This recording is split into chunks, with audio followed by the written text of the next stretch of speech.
Transmission and distribution. ठीक है, मतलब मैं पहले पावर जनरेट कराता था, तब ट्रांसमिट करता था। अब पहले ट्रांसमिट कर लेते हैं, पावर जनरेशन तो कभी भी करा लें। ठीक है, क्योंकि ये सबसे ज़्यादा वाइड है ना, तो इसलिए मैं इसको अभी स्टार्ट करता कोई मतलब उससे कोई मैटर नहीं करता कि लाइक कौन सा पावर सिस्टम में ये प्रॉब्लम नहीं आती। जैसे नेटवर्क है ना, उसमें आपको लाइक कि एक फिक्स है कि आपको उसी सीक्वेंस में पढ़ना पड़ेगा, बट इसमें ऐसा कोई प्रॉब्लम बहुत ज़्यादा नहीं आने वाली। खैर, अच्छा, थ्री फेज सिस्टम के बारे में सबको आइडिया है? एक स्टार कनेक्शन होता है, स्टार होता है, डेल्टा होता है, तो बताओ ज़रा। अच्छा, कौन-सा टर्म ज़्यादा होता है? पहले यही बता दो। वीएल ज़्यादा होता है या वी फेज? बस ये बताओ पहले तुम।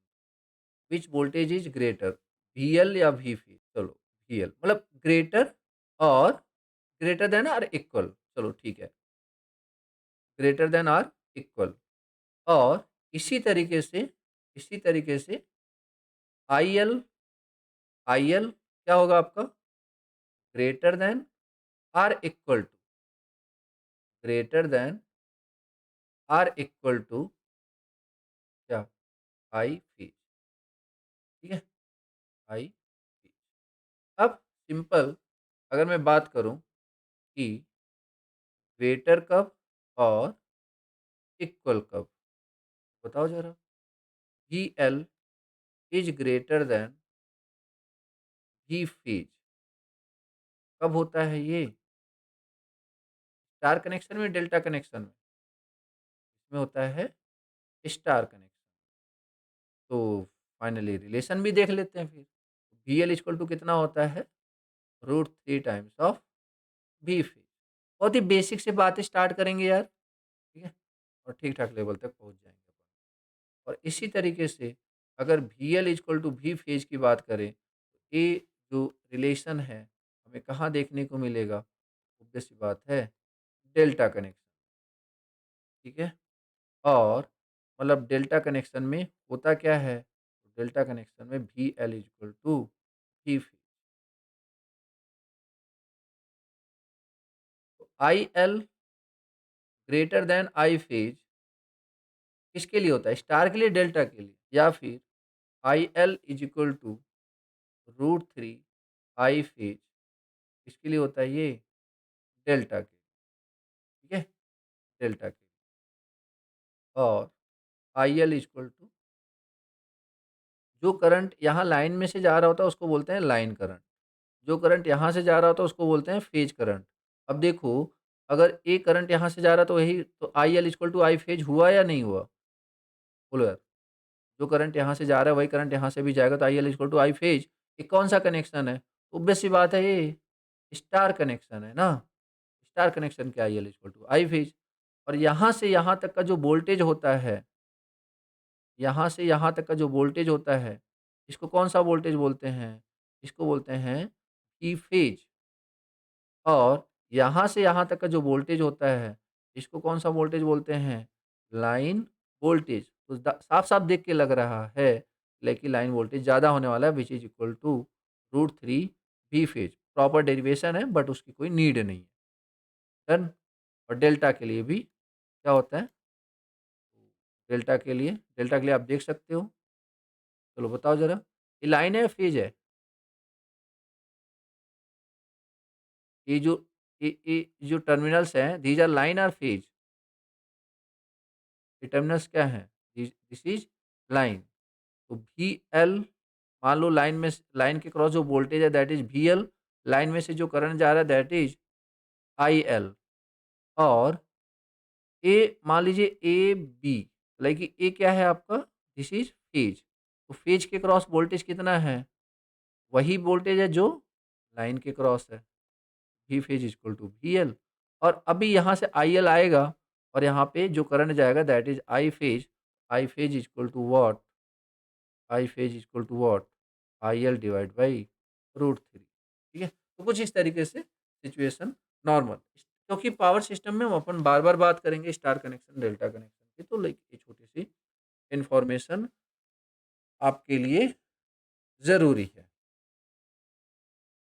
खैर, तो अपन बात कर रहे थे ट्रांसमिशन लाइन। अब ट्रांसमिशन लाइन में होता है सिंपल है कि 2 बस हैं या 2 बस हैं और उनके बीच में पावर ट्रांसफ़र करना है, उसी को क्या बोलते हैं ट्रांसमिशन लाइन या फिर जनरेटिंग स्टेशन से रिसीविंग एंड तक जो ट्रांस लाइन है, जिसके थ्रू अपन पावर ट्रांसफ़र करते हैं, उसी को बोलते हैं ट्रांसमिशन लाइन, ठीक है? तो ट्रांसमिशन लाइन नॉर्मली देखा जाए तो किसका क्या होता है कि कुछ मटेरियल का बना होता है, किसका बना होता है? बताओ ज़रा, ट्रांसमिशन लाइन किसका बना होता है? हुँ? या फिर किसका-किसका बन सकता है? एक काम करते हैं अपन डेफिनिशन भी लिख लेते हैं, लिखना ज़रा। अ, इट इज़ अ लिंक क्योंकि कई बार डेफिनिशन भी पूछ देते हैं। It is a link between the 2 buses. Question बनता है कि चलो ठीक है ट्रांसमिशन लाइन के बारे में बात कर रहे हो आप, ये करता क्या है? ये पावर ट्रांसमिट करता है। कहाँ से कहाँ? जनरेटर से लोड सेंटर। अब ट्रांसमिशन लाइन है, तो ट्रांसमिशन लाइन के थ्रू हमें क्या ले जाना है? इलेक्ट्रिसिटी ले जानी है। तो इलेक्ट्रिसिटी अगर ले जानी है, तो हम कैसा मटेरियल यूज़ करेंगे? कंडक्टिंग या नॉन कंडक्टिंग? ऑब्वियस सी बात है, कंडक्टिंग मटेरियल यूज़ करने वाले अपन। क्या यूज़ करने वाले हैं? कंडक्टिंग। अब ये जो कंडक्टिंग मटेरियल है, नॉर्मली ये किसका बना होता है? कंडक्टिंग मटेरियल जो कि क्या-क्या ऑप्शन थे हमारे पास? अगर मैं बोलूँ कि ऑप्शन क्या-क्या थे, उसे छोड़ो। ऑप्शन क्या-क्या है हमारे पास? कंडक्टिंग मटेरियल एक अच्छा मतलब सारे जितने भी कंडक्टिंग मटेरियल जानते हो अच्छे वाले बता दो बस। सिल्वर, कॉपर, एल्यूमीनियम और गोल्ड। ये टॉप मोस्ट बेसिकली आपके कंडक्टिंग मटेरियल है, ठीक है? तो इनकी तरफ तो देखो ही मत, देखना भी पाप है, ठीक है? बाकी 3 बच रहे हैं, इनके बारे में बात करते हैं। तो अब ये जो 3 बच रहे हैं, इसमें से भी इसमें से भी अगर मैं पूछूँ कि चलो इसको तो छोड़ दो आप, साइड में रखो। अब बताओ सिल्वर, कॉपर और एल्यूमीनियम में सबसे हाईएस्ट कंडक्टिविटी किसकी है? हाईएस्ट कंडक्टिविटी सिल्वर की कंडक्टिविटी क्या है? हाईएस्ट, ठीक है। हाईएस्ट सिल्वर की कंडक्टिविटी है। डन? ओके। बट प्रॉब्लम क्या है? क्या हम यूज़ करते हैं क्या? ही कॉस्टिंग फैक्टर, कॉस्ट ज़्यादा है, ठीक है? अगेन कॉस्ट ज़्यादा है। तो पैसे की वजह से 2 लोग आपके छँट गए। बच कौन रहा है? 2 लोग। कौन-कौन? Copper and aluminium. इन दोनों में अगर बात करें तो हाईएस्ट कंडक्टिविटी किसकी है? इन दोनों में। ज़्यादा किसकी है? कॉपर की है। ज़्यादा किसकी है? कॉपर की है। बट स्टिल स्टिल अपन क्या यूज़ करने वाले हैं? मतलब अब क्या यूज़ करने वाले हैं? एल्यूमीनियम। अब क्यों? मतलब एक देखो ना, अब क्यों? क्योंकि अगेन इसके लिए भी क्या मैटर कर जा रहा है? पहली बात तो कुछ और हाँ, कॉस्ट भी एंड वेट भी, very good. Weight and cost, ठीक है ना? तो लाइक कि वेट एंड कॉस्ट ज़्यादा होता है। तो मतलब देखा जाए तो आउट ऑफ दीज़ 4 सबसे कम कंडक्टिविटी किसकी थी? एल्यूमीनियम की। एल्यूमीनियम की। नहीं, नहीं, एल्यूमीनियम की है। गोल्ड की ज़्यादा होती है। सिल्वर के बाद गोल्ड ही आता है, याद रखना। सिल्वर, गोल्ड, कॉपर, एल्यूमीनियम, ठीक है? ये ऑर्डर आपको याद होना चाहिए। Silver, gold, copper and aluminium. तो सबसे कम कंडक्टिविटी थी एल्यूमीनियम की। स्टिल उसको इतनी रिस्पेक्ट दी जा रही है ट्रांसमिशन लाइन, तो लाइक कि उसकी कुछ प्रॉपर्टीज़ की वजह से। इससे हमें क्या सीखने को मिलता है? आपको क्या, ज़रूरी नहीं कि आप क्लास में सबसे तेज़ हों तभी आपका सिलेक्शन होगा। समझ में आ रहा है? बिलो एवरेज या एवरेज स्टूडेंट्स के सिलेक्शन होने के चांसेस ज़्यादा होते हैं, याद रखना। हाँ, तो किसी को नहीं, अपने आप को, किसी को तो छोड़ो, अपने आप को कम मत समझो, भरोसा रखो खुद पे, किसी से क्या लेना-देना। हमें बस अपने आप में इम्प्रूवमेंट करते रहना चाहिए, हाँ, ठीक है? लाइक कि देखो, मतलब जस्ट आप सोचो ना, कंडक्टिविटी सबसे कम थी बट स्टिल यूज़ कर रहे हैं, सबसे ज़्यादा इज़्ज़त है उसकी ना। वही बोल रहा हूँ, ऐसे कभी ना जज मत करा करो, क्लास स्पेशली क्लास में, कि यार उसने आंसर दे दिया, मैं नहीं दे पाया, ये सारे टाइप कर रहे हैं, मुझे तो समझ में नहीं आता, मैं टाइप समझ जा रहे हो ना, बस वही बहुत है।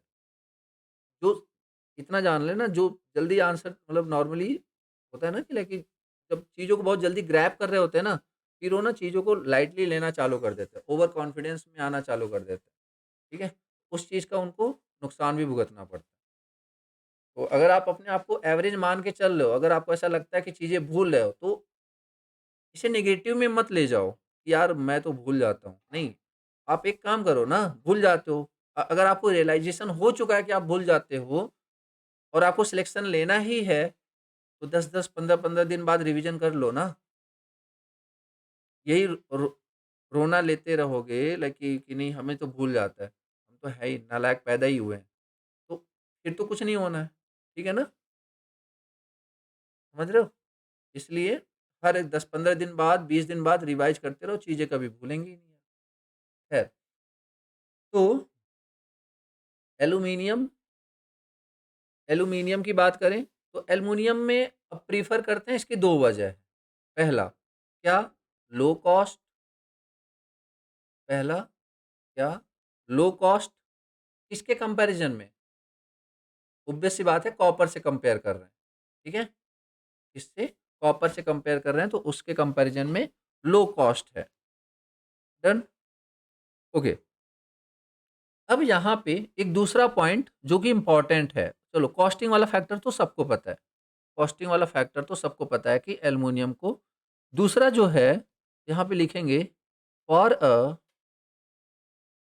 Given volume, for a given volume मतलब आप ऐसे समझो कि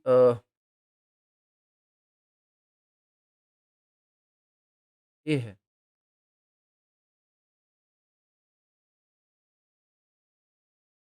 for a given volume, like कि ये मान लीजिए, और इसका क्रॉस सेक्शनल एरिया है, मान लीजिए ए, ए, तो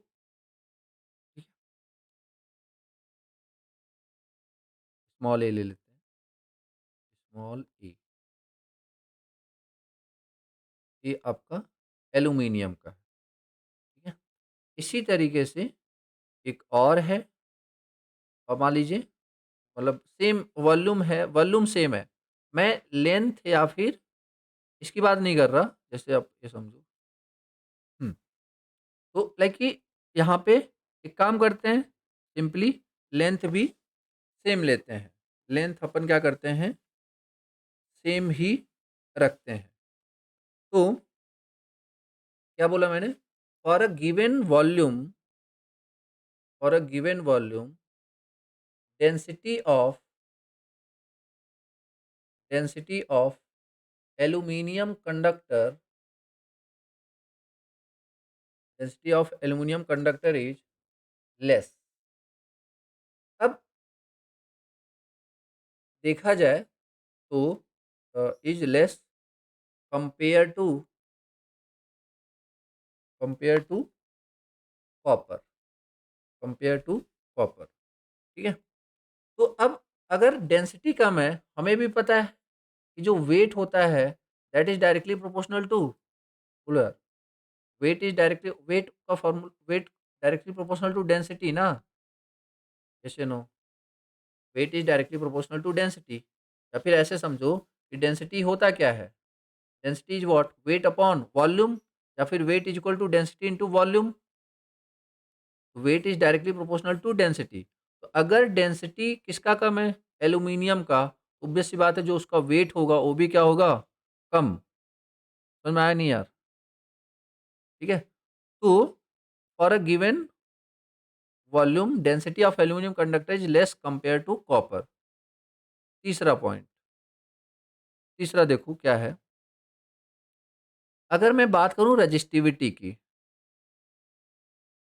एक बात बताओ, जो रजिस्टिविटी है ए, लाइक कि मटेरियल की प्रॉपर्टी है या हम उसे चेंज कर सकते हैं?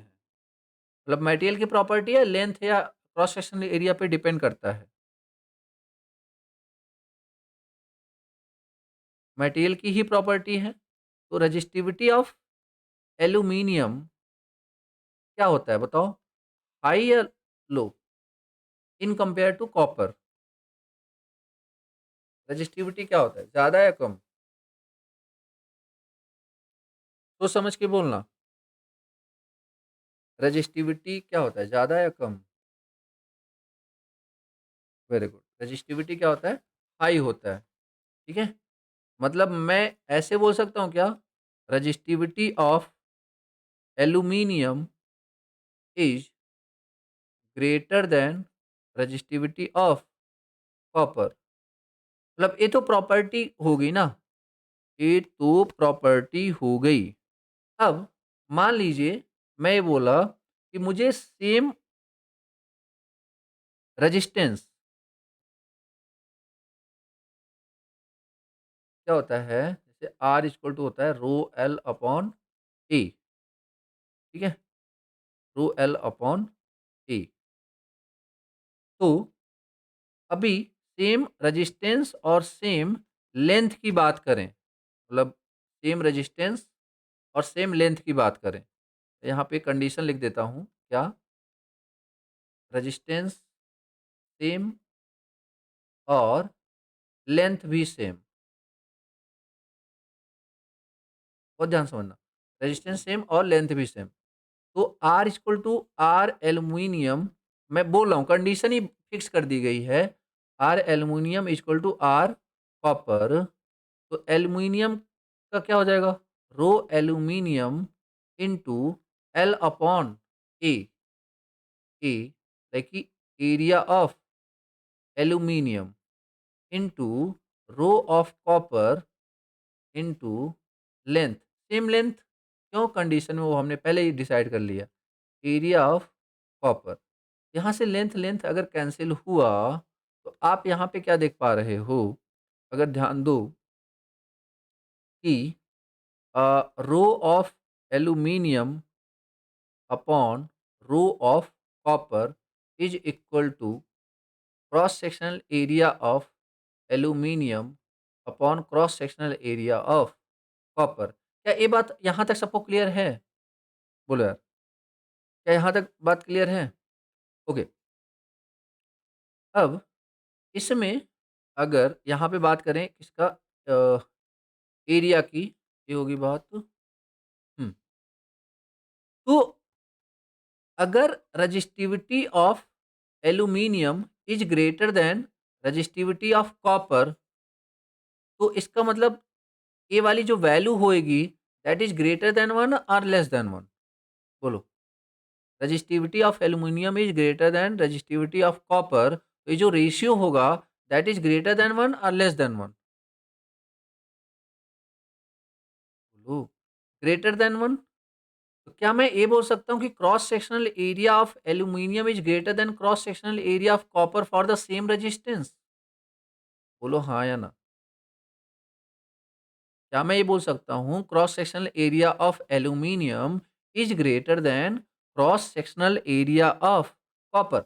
या सब लोग, चलो फिर से समझो, मैंने ऐसा बोला कि 16/8 इज इक्वल टू लाइक कि ए बाई बी।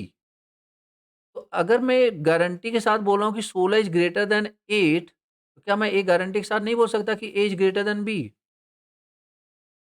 तभी तो 16/8 2 आएगा ना। समझ रहे हो? तो ए तो rho resistivity of aluminium is greater than resistivity of copper, ये हमने पहले डिसाइड किया अभी थोड़ी देर पहले। रजिस्ट ये प्रॉपर्टी है ना, हम नहीं डिसाइड कर रहे हैं, मटेरियल की प्रॉपर्टी है। मटेरियल की प्रॉपर्टी है कि resistivity of aluminium is greater than resistivity of X by Y is equal to C by D. एक बात बताओ, एक्स ग्रेटर देन वाई हुआ तो ए वाली जो वैल्यू होगी ये क्या होगी, ग्रेटर देन वन और less than one? X greater than Y,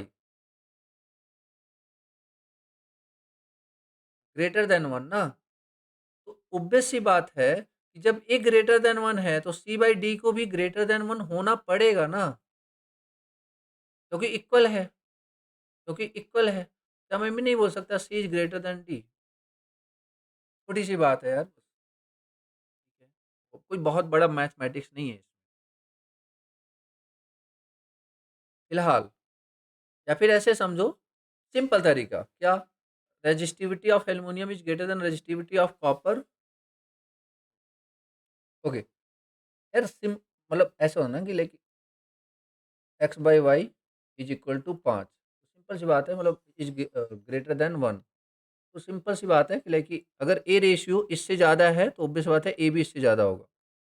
ठीक है, तो क्या बोल रहा हूँ मैं, if resistivity of aluminum is greater than resistivity of copper, then cross sectional area of aluminum must be greater than cross sectional area of copper। एक बार फिर से बता दो, लाइक कोई ऐसा है जिसको ये लाइन नहीं समझ में आई, बेझिझक बताओ यार, मैं 2 बार 3 बार पहले मतलब मैं बताऊंगा, कोई टेंशन नहीं है। क्या अभी भी कोई ऐसा है जिसको नहीं समझ में आया? तो अब अगर क्वेश्चन में मैं ये पूछूं कि क्रॉस सेक्शनल एरिया ज़्यादा होना दैट इज एडवांटेज और डिसएडवांटेज, पहले तो यही क्रॉस सेक्शनल एरिया का ज़्यादा होना दैट इज एडवांटेज और डिसएडवांटेज। तो आपको नहीं लगता कि क्रॉस सेक्शनल एरिया ज़्यादा होगा तो लाइक कि मटेरियल ज़्यादा लगेगा?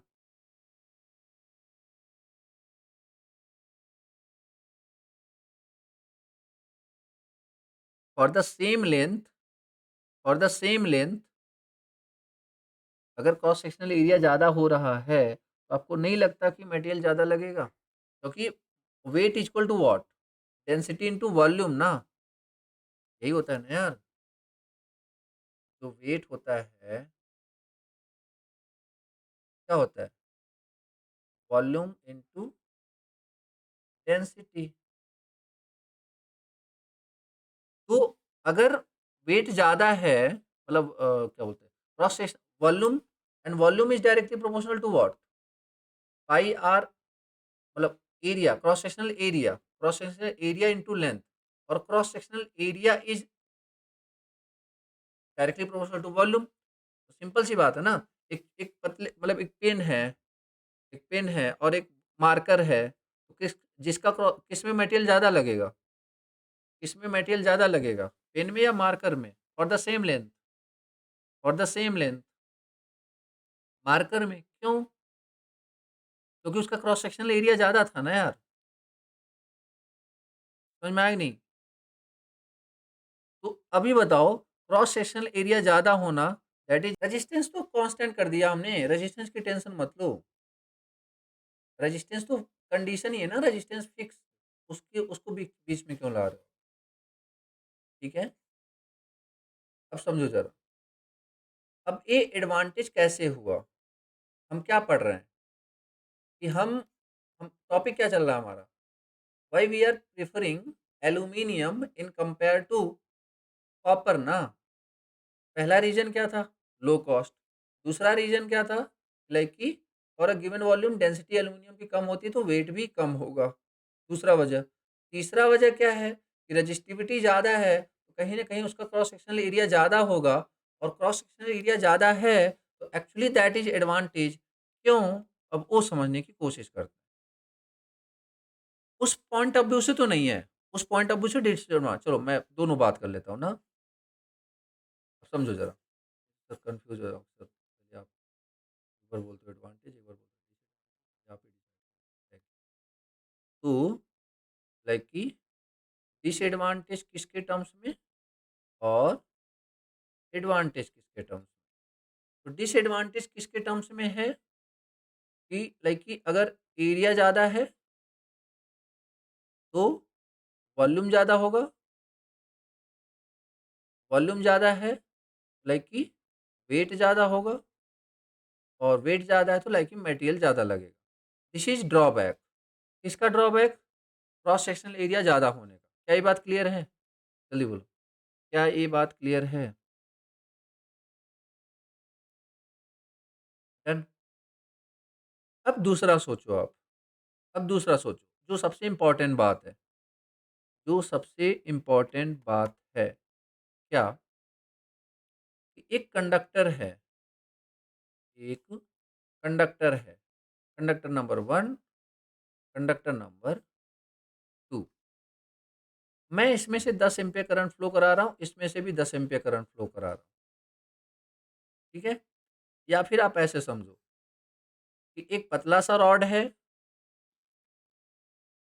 और एक लाइक थोड़ा-सा हैवी सा रॉड है। अगर मैं सेम अमाउंट ऑफ हीट दोनों को दूँ, तो आपको क्या लगता है? लाइक कि किसमें आपके हाथ जल्दी जलेंगे? For the same amount of heat, किसमें हाथ जल्दी जलने वाला है? जल्दी बोलो, प्रैक्टिकल केस है। किसमें? फर्स्ट में, किसमें? फर्स्ट में।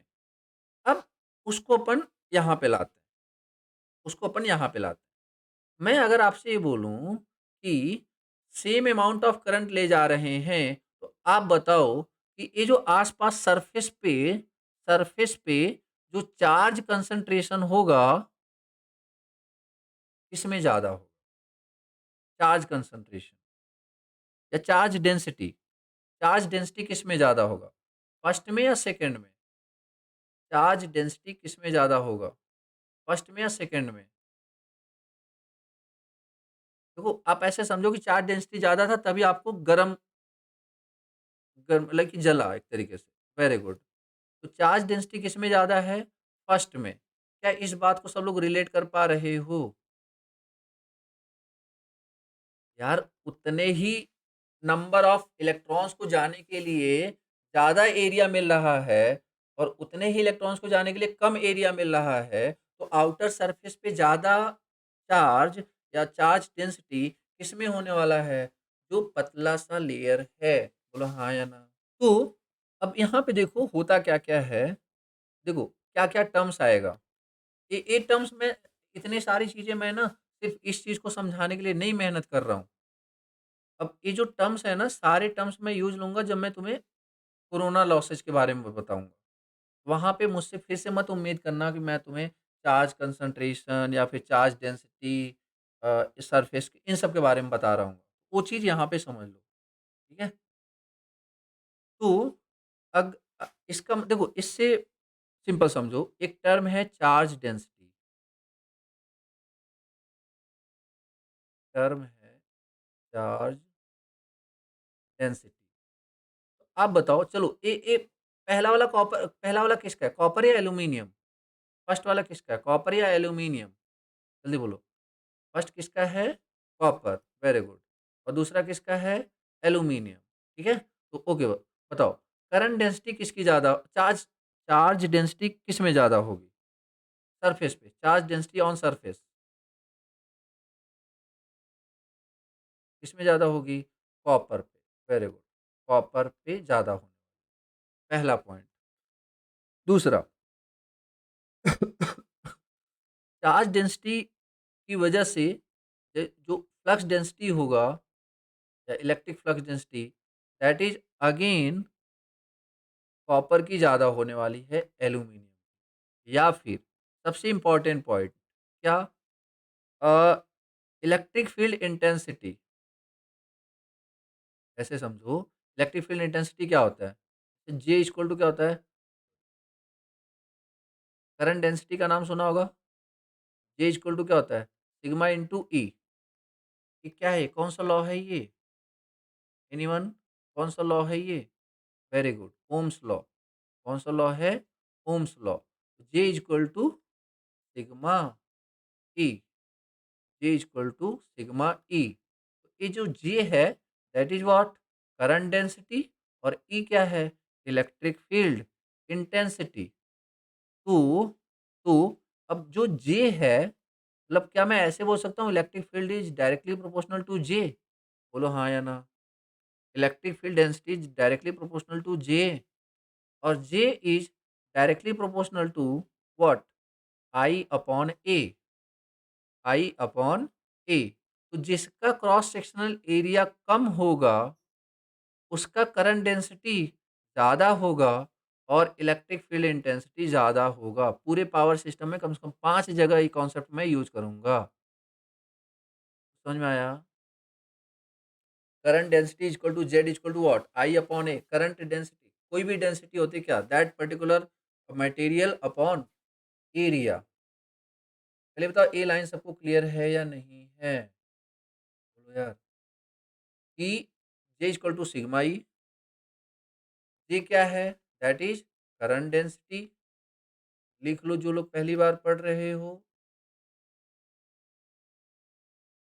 Current density. और सिग्मा क्या था, दैट इज कंडक्टिविटी। और ई क्या है, that is electric field, E that is electric field intensity. तो अब ये जो इलेक्ट्रिक फील्ड इंटेंसिटी है that is directly proportional to current density. Simple सा है ना यार। लेकिन जितना ज़्यादा करंट उतना ज़्यादा इलेक्ट्रिक फील्ड इंटेंसिटी। तो अभी एरिया जिसका कम है उसका करंट डेंसिटी ज़्यादा है, उसका इलेक्ट्रिक। तो क्या मैं ये कंक्लूड कर सकता हूँ कि, बताओ ज़रा, इलेक्ट्रिक फील्ड इंटेंसिटी किस पे ज़्यादा होगा? इलेक्ट्रिक फील्ड इंटेंसिटी किस पे ज़्यादा होगा, एल्यूमीनियम के सरफेस पे या कॉपर के सरफेस पे? एल्यूमीनियम के सरफेस पे या कॉपर के सरफेस पे? कॉपर के सरफेस पे भी ज़्यादा होने वाला है। ठीक है, कॉपर के सरफेस पे ज़्यादा होने वाला है। और सबसे इम्पोर्टेंट और हाइलाइटेड पॉइंट क्या, कि corona loss is directly proportional to electric field intensity. अब आप बताओ कि अब आप बताओ कि किसमें कोरोना लॉस ज़्यादा होने वाला है, कॉपर में या एल्यूमीनियम में? कॉपर में या एल्यूमीनियम में कॉपर में। ठीक है, इसका मतलब corona loss is more in copper conductor then aluminium. अब समझ में आया मैंने एडवांटेज क्यों बोला इसको, एरिया को ज़्यादा होने को एडवांटेज क्यों बोला। यहाँ पे एक टर्म और आ जाता है, चार्ज कंसंट्रेशन। ये सारे टर्म्स ना आपको कंफ्यूज करने के लिए देते हैं वो अलग अलग। मैं ना जितने भी दिमाग में आ रहे हैं ना मैं सारे बता दे रहा हूँ आपको। चार्ज कंसंट्रेशन किस पे ज़्यादा, तो कॉपर की वायर पे ज़्यादा। तो मतलब मैं यहाँ पे बेसिकली आपको क्या क्या बताना चाह रहा हूँ, कि एरिया कम हुआ तो चार्ज डेंसिटी ज़्यादा होगी, फ्लक्स डेंसिटी ज़्यादा होगी, बेसिकली आपका करंट डेंसिटी ज़्यादा होगा, उसके बाद इलेक्ट्रिक फील्ड इंटेंसिटी ज़्यादा होगा, चार्ज कंसंट्रेशन ज़्यादा होगा, और कोरोना लॉस ज़्यादा होगा। These are drawback having high, sorry, low radius. और यही वजह है।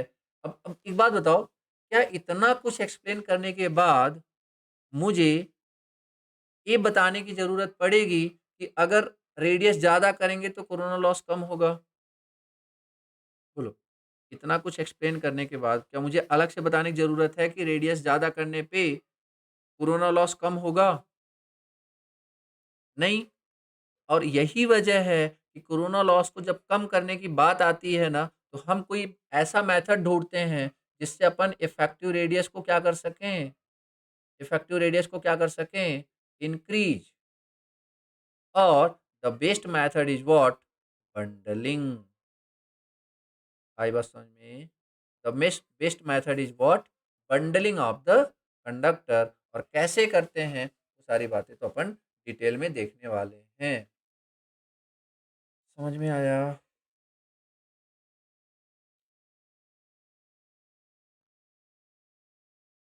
अब यहाँ पे ये ट्रांसमिशन लाइन के लाइक की मटेरियल के बारे में बात होगी। अब यहाँ पे आता है कि टाइप्स ऑफ कंडक्टर्स क्या-क्या होते हैं, वो अलग से बात करेंगे, वो अलग से बात करेंगे, ठीक है ना? टाइप्स ऑफ कंडक्टर क्या होता है, एसीएसआर यूज़ करते हैं, बंडल कंडक्टर या फिर हॉलो कंडक्टर, वो सारी बातें करेंगे अपन, वो टाइप्स ऑफ कंडक्टर में आ जाएगा। अभी मेरा फोकस किस पे है? ट्रांसमिशन लाइन पे, ठीक है? ओके, तो ट्रांसमिशन लाइन की डिज़ायरेबल प्रॉपर्टीज़ क्या होनी चाहिए? What should be the desirable property? Desirable properties of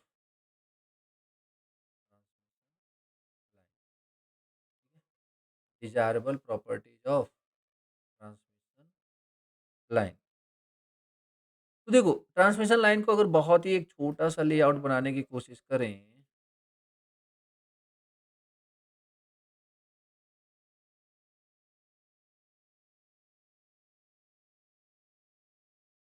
देखो नॉर्मल या प्रैक्टिकल केस में receiving end voltage is always less than sending end voltage, but कुछ स्पेशल केस में receiving end voltage is greater than sending end, and that special case is known as Ferranti effect. अभी मैं इसके बारे में detail में पढ़ाऊंगा, मैं जस्ट एक ना कि अभी आप देखते चलो, समझते चलो चीजों को।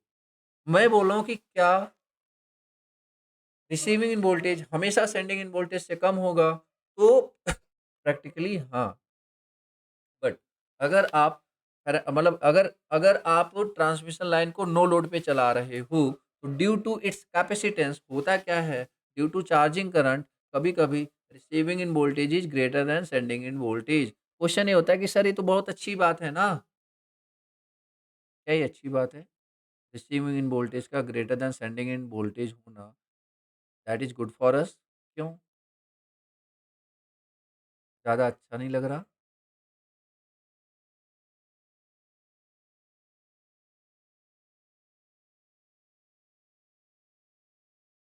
Very good. क्योंकि जो इक्विपमेंट्स की रेडिंग रेटिंग है, लाइक कि हमने एक पर्टिकुलर इंसुलेशन के लिए डिजाइन किया होता है। अगर आप सोचो आपका जो इक्विपमेंट है 220 वोल्ट के लिए डिजाइंड है। अब घर में सडनली वोल्टेज 300 या 350 आ जाए, तो आपकी टीवी तो जल जाएगी ना। समझे कि नहीं? तो इस ऐसे सिचुएशन में हम ये थोड़ी बोल रहे हैं कि हमें ज्यादा चाहिए, हमें मतलब लाइक कि हमारा जो इक्विपमेंट है वो सही सलामत चलना चाहिए ना।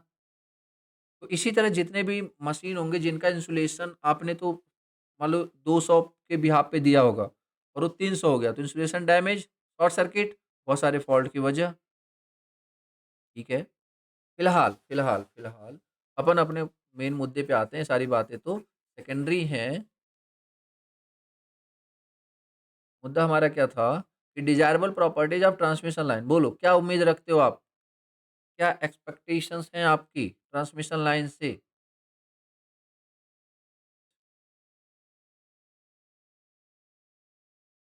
ठीक है, लेस लॉस, मतलब जो एफिशिएंसी हो वो बेसिकली क्या हो? देखो आउटपुट अपॉन क्या होता है, इनपुट, या फिर output upon loss plus output, यही होता है। Input can be written as loss plus output. तो अगर लॉस मिनिमम होगा तो एफिशिएंसी क्या होगी, मैक्सिमम।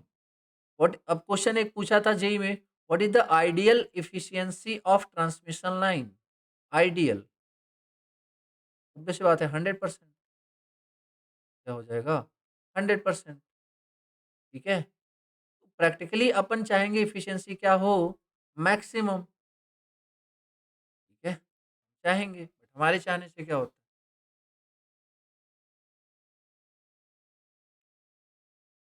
तो एफिशिएंसी क्या होगा, efficiency must be high, efficiency must be high. दूसरा, दूसरी जो डिजायरेबल प्रॉपर्टी है, क्या है वो? Voltage regulation.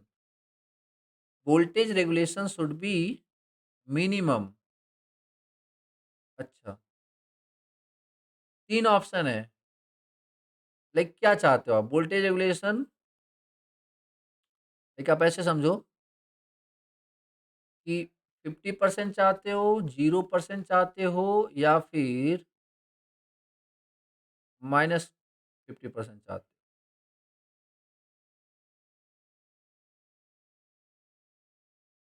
क्या चाहते हो? 0 चाहते हो। तो अभी मिनिमम का मतलब है -50 नहीं ले लेना ना आप। समझ रहे हो नहीं मेरी बात? क्या बोलना चाह रहा हूँ? जैसे मैं बोल रहा हूँ कि sending end voltage is 100, receiving end voltage is 150, 100 and 50। आप बताओ what is voltage regulation in first case? Percentage voltage regulation. Voltage simple, क्या ले लो आप? परसेंटेज तो क्या मतलब, चलो सिंपल वोल्टेज रेगुलेशन की बात करते हैं, मैग्नीट्यूड की बात करते हैं, अभी परसेंटेज की बात नहीं करते। सिंपल वोल्टेज रेगुलेशन की वैल्यू बताओ, एब्सोल्यूट वैल्यू। क्या है वैल्यू?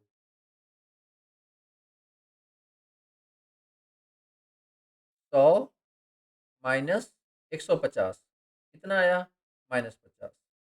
सेकेंड केस में 100 माइनस 100 कितना आया? 0। 100 माइनस 50 कितना आया? है कि 50। यही बात समझ में आ रही सबको? मैं परसेंट सिंपल वोल्टेज रेगुलेशन की बात कर रहा हूँ। वोल्टेज रेगुलेशन मतलब व्हाट? Difference between voltage. अब बताओ कौन सा केस ठीक है, लाइक कि एक्सेप्टेबल कौन सा केस होना चाहिए, फर्स्ट, सेकंड या थर्ड? ऑब्वियस सी बात है सेकंड ना। अब समझ में आ गया? अब क्वेश्चन ये है, लाइक कि वोल्टेज रेगुलेशन पॉजिटिव कब होता है? वोल्टेज रेगुलेशन पॉजिटिव कब होता है? जब sending end volt receiving end voltage is less than sending end voltage और greater than sending end voltage. तो समझ का आंसर, वोल्टेज रेगुलेशन पॉजिटिव कब होता है? जब receiving end voltage is less than sending end voltage. Very good. और अगर receiving end voltage is greater then, तो लाइक कि आपका ठीक है, खैर। तो क्या बोला जा रहा है? वोल्टेज रेगुलेशन क्या होना चाहिए? Should be minimum. डन। अभी कैसे होगा, क्या होगा, वो सारी बातें अपन करेंगे। ठीक है।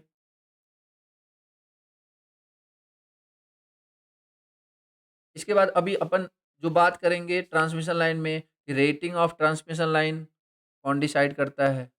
उसके बाद design of transmission line, like कि कंडक्टर का क्रॉस सेक्शनल एरिया का कंडक्टर कौन डिजाइन करता है, उस तरीके से इंसुलेशन लेवल कौन डिजाइन करता है, मतलब किसके बिहाफ पे कितना इंसुलेशन देगा, ये कौन डिसाइड करेगा।